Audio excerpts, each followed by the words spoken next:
കണ്ണൂർ കരുണ medical കോളേജുകളിലെ മുഴുവൻ വിദ്യാർത്ഥികളെയും പുറത്താക്കണമെന്ന് സുപ്രീം കോടതി. നേരത്തെ ഉണ്ടായിരുന്ന ഓർഡിനൻസ് കോടതി സ്റ്റേ ചെയ്തു. കൂടുതൽ വിവരങ്ങളുമായി ഉണ്ണികൃഷ്ണൻ ചേരുന്നു. ഉണ്ണി, എന്തുകൊണ്ടാണ് ഇത്ര കടുത്ത ഒരു നിലപാടിലേക്ക് കോടതി പോയത്? വിശദാംശങ്ങൾ എന്താണ്? സതീഷ്, വളരെ പ്രധാനപ്പെട്ട തീരുമാനമാണ് സുപ്രീം കോടതിയിൽ നിന്നും ഉണ്ടായിരിക്കുന്നത്. കണ്ണൂർ കരുണ മെഡിക്കൽ കോളേജുകളിൽ 2016-17 ക്രമവിരുദ്ധമായി പ്രവേശനം നേടിയെന്ന് കണ്ടെത്തിയ മുഴുവൻ വിദ്യാർത്ഥികളെയും പുറത്താക്കാനാണ് സുപ്രീം കോടതി ഉത്തരവിട്ടിരിക്കുന്നത്.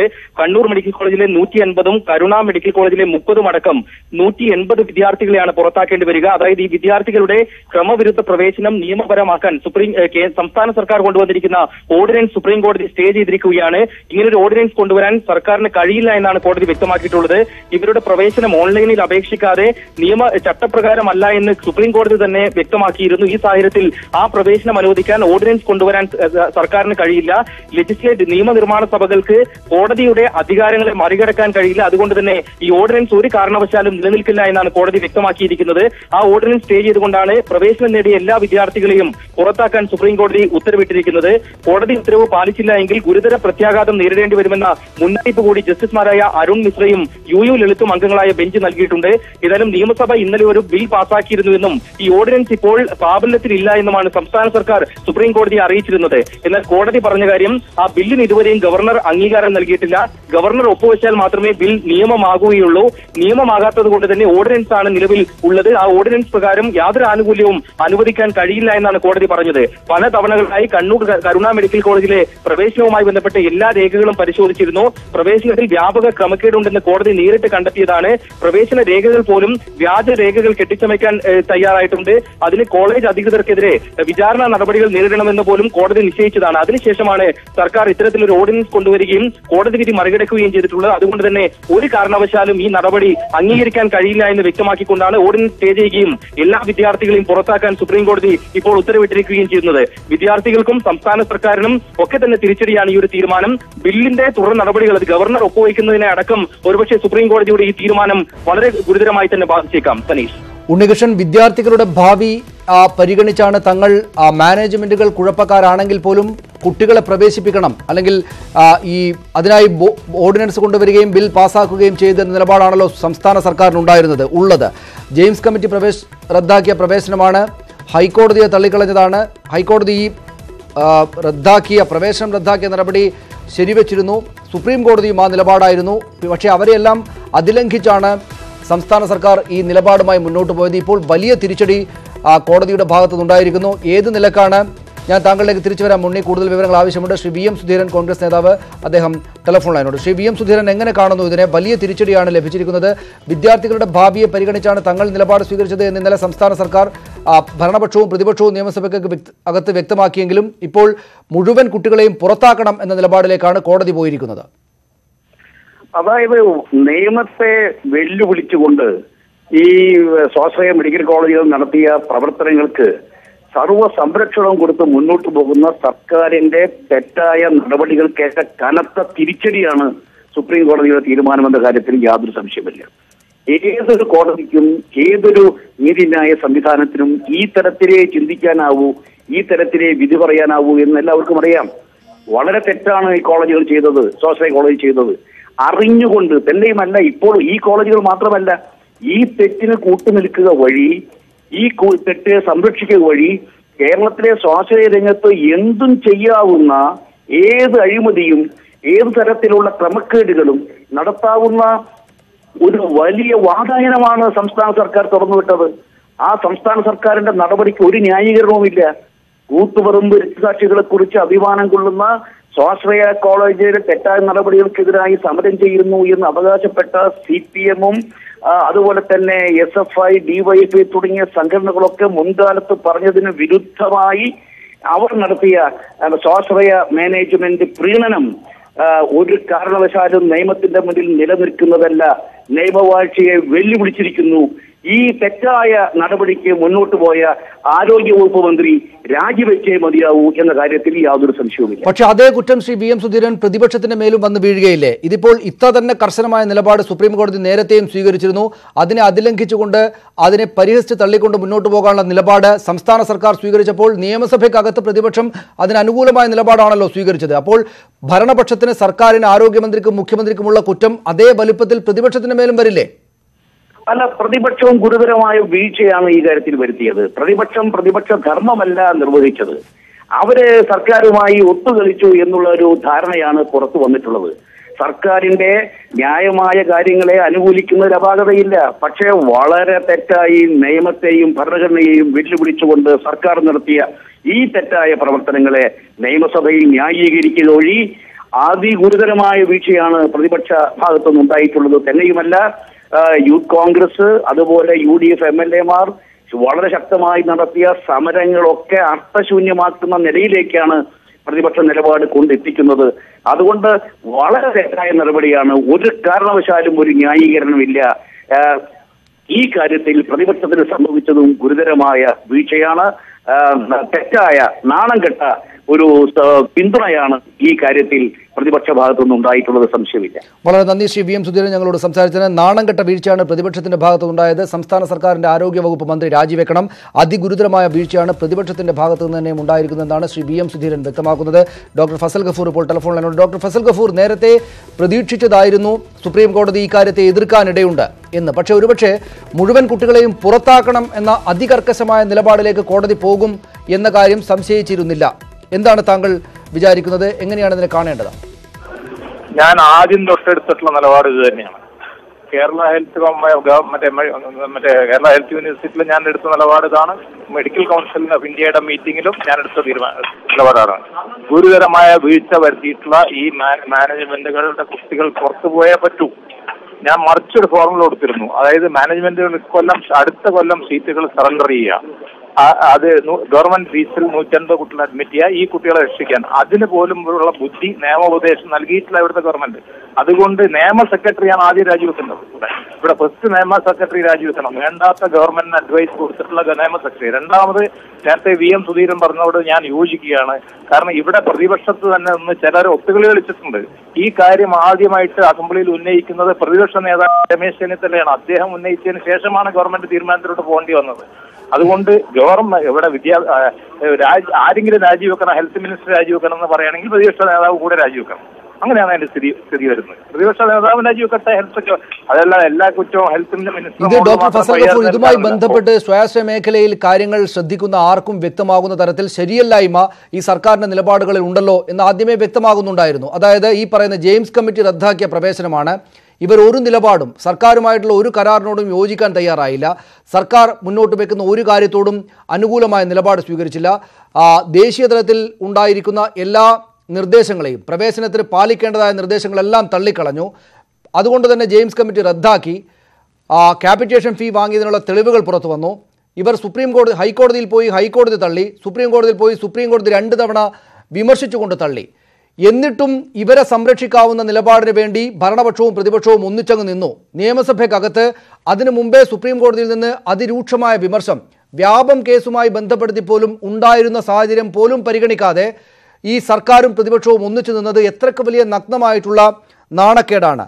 അതിന് കൃത്യമായിട്ടുള്ള തിരിച്ചടി കോടതിയുടെ ഭാഗത്തു നിന്നുണ്ടാകുമ്പോൾ അത് ആത്യന്തികമായിട്ട് നേരാംവണ്ണം പോയിരുന്നെങ്കിൽ ഈ പഠനം നടത്താമായിരുന്ന 180 കുട്ടികൾക്ക് മേൽ കൂടെ വരുന്നു. ആത്യന്തികമായി ഇവരുടെ ഭാവിക്ക് വേണ്ടിയിട്ടാണ് ഞങ്ങൾ ചെയ്തതെന്ന് പറയുമ്പോൾ തന്നെ അതേ കുട്ടികളുടെ ഭാവിയെ ഇരുളടഞ്ഞതാക്കാൻ ഇവർ തന്നെ കാരണക്കാരായി എന്നതല്ലേ വസ്തുത? അത് മാത്രമല്ല, വേറെ കാര്യങ്ങളുണ്ട്. ഈ 2 കോളേജുകൾ ന്യൂനപക്ഷ കവചം ഉപയോഗിച്ചുകൊണ്ടാണ് ഇവർ തോന്നിയാക്കുന്നത്. അതുകൊണ്ട് കേരളത്തിൽ പ്രബലമായി നിൽക്കുന്നതാണ് ന്യൂനപക്ഷങ്ങൾ. അത് ആ ന്യൂനപക്ഷങ്ങൾക്ക് കൂടെ ചീത്ത രണ്ടാമത്തെ വെച്ചിട്ടുണ്ടെങ്കിൽ ആ വിദ്യാർത്ഥികൾ നിരപരാധികളെന്ന് പറയുന്നതിനോട് ഞാൻ യോജിക്കുന്നില്ല. കാരണം ഒരു കോമൺ അഡ്മിഷന്റെ ക്രൈറ്റീരിയയിൽ നിൽക്കുമ്പോൾ ബാക്കി എല്ലാവരും ബാക്കിയുള്ള 22ഓളം പ്രൈവറ്റ് കോളേജസിൽ അപ്ലിക്കേഷൻ കൊടുത്ത് ജെയിംസ് കമ്മിറ്റിയുടെ നിരീക്ഷണത്തിൽ അഡ്മിഷൻ നടത്തിയപ്പോൾ സ്വന്തം രീതിയിൽ അഡ്മിഷൻ നടത്തുകയും അവിടെ പോയി ക്യാപിറ്റേഷൻ ഫീ കൊടുക്കുകയും പിന്നീട് സീറ്റ് കിട്ടാതായപ്പോൾ ഇവിടെ വന്ന് പിന്നീട് ജെയിംസ് മറ്റേ രാജേന്ദ്രബാബു കമ്മീഷന് മുമ്പിൽ പരാജയം ചെയ്യുന്നവർ ഒരു കാര്യം ഉറപ്പാണ്, നമുക്ക് മറ്റേ പ്രിൻസിപ്പളോട് അംഗീകരിക്കാൻ പറ്റൂല. മറ്റേ ആ 1000 guilty men may get away but innocent should not be penalised. അതിനോട് ഇവിടെ യോജിക്കാൻ പറ്റുകയില്ല.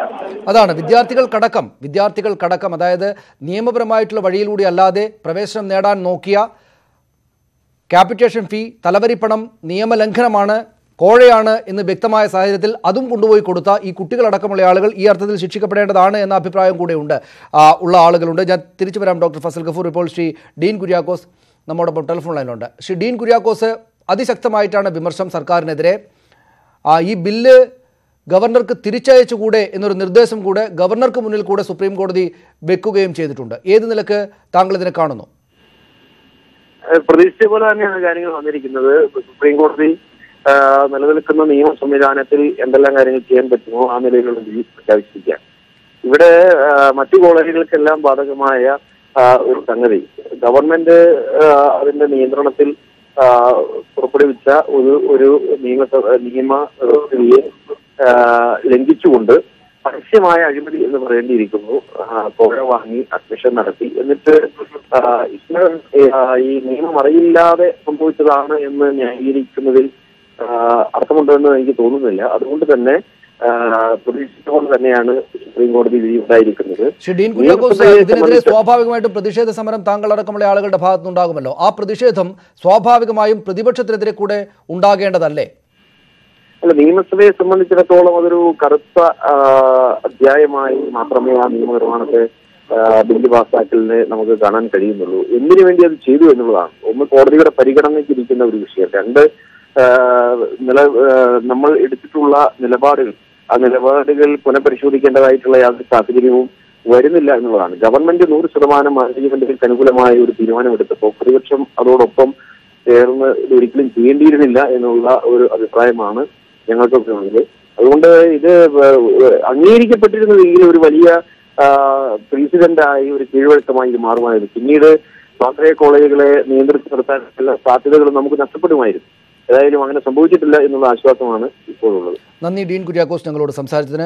കോടതിയിൽ നിന്ന് കർശനമായിട്ടുള്ള നിലപാടാണ് വന്നിരിക്കുന്നത്. മുഴുവൻ കുട്ടികളെയും കണ്ണൂർ കരുണ മെഡിക്കൽ കോളേജുകളെ മുഴുവൻ കുട്ടികളെയും പുറത്താക്കണമെന്ന നിലപാടാണ് സുപ്രീം കോടതി വ്യക്തമാക്കിയിരിക്കുന്നത്. 180 കുട്ടികൾക്ക് അവരുടെ പ്രവേശനം നഷ്ടമാകാനുള്ള സാധ്യതയാണ് ഇപ്പോൾ തെളിഞ്ഞിരിക്കുന്നത്. 180 കുട്ടികളുടെ ഭാവിയെ കരുതിയാണ് ഞങ്ങൾ ഈ പറയുന്ന നിയമപരമായി അല്ലാത്ത കാര്യങ്ങളിലേക്ക് പോകുന്നത് എന്ന നിലപാടായിരുന്നു സർക്കാരിനുണ്ടായിരുന്നത്. പക്ഷേ അതിപ്പോൾ വലിയ തോതിലുള്ള വിമർശത്തോടെ തള്ളപ്പെട്ടിരിക്കുന്നു. ഇപ്പോൾ വിദ്യാഭ്യാസ സംരക്ഷണ പ്രവർത്തകൻ ശ്രീ ഷാജിർ ഖാൻ കൂടെ ചേരുന്നു നമ്മോടൊപ്പം. ശ്രീ ഷാജിർ ഖാൻ, എങ്ങനെ കാണണം ഇതിനെ?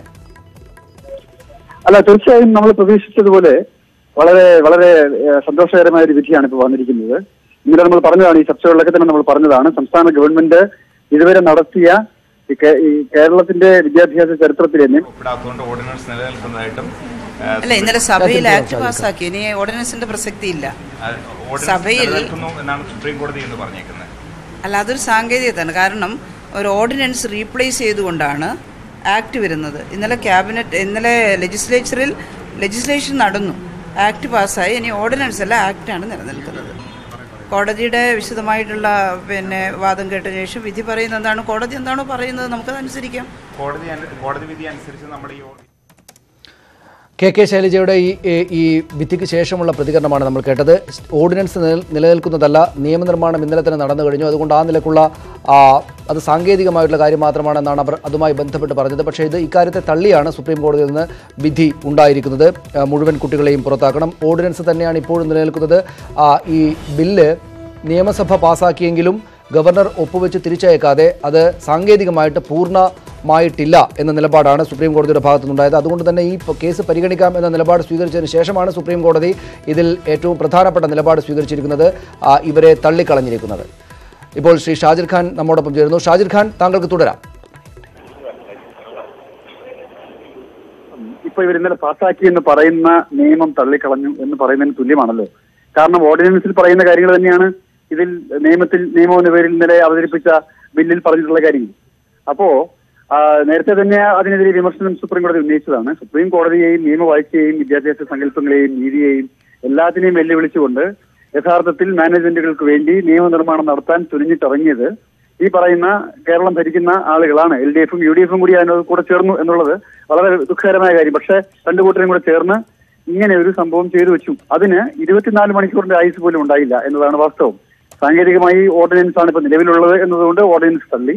മറ്റേ നിയമം ഗവർണർ ഒപ്പുവെച്ച് കഴിയുമ്പോൾ ഷാജിർ ഖാൻ, ഇവിടെ ഇത് എളുപ്പത്തിൽ മനസ്സിലാക്കാവുന്ന ഒരു കാര്യമായിരുന്നല്ലോ. എന്തുകൊണ്ടെന്നാൽ ഈ പറയുന്ന സുപ്രീം കോടതിയുടെ വിമർശം അതിശക്തമായിട്ട് അതിന്മേലുണ്ട്.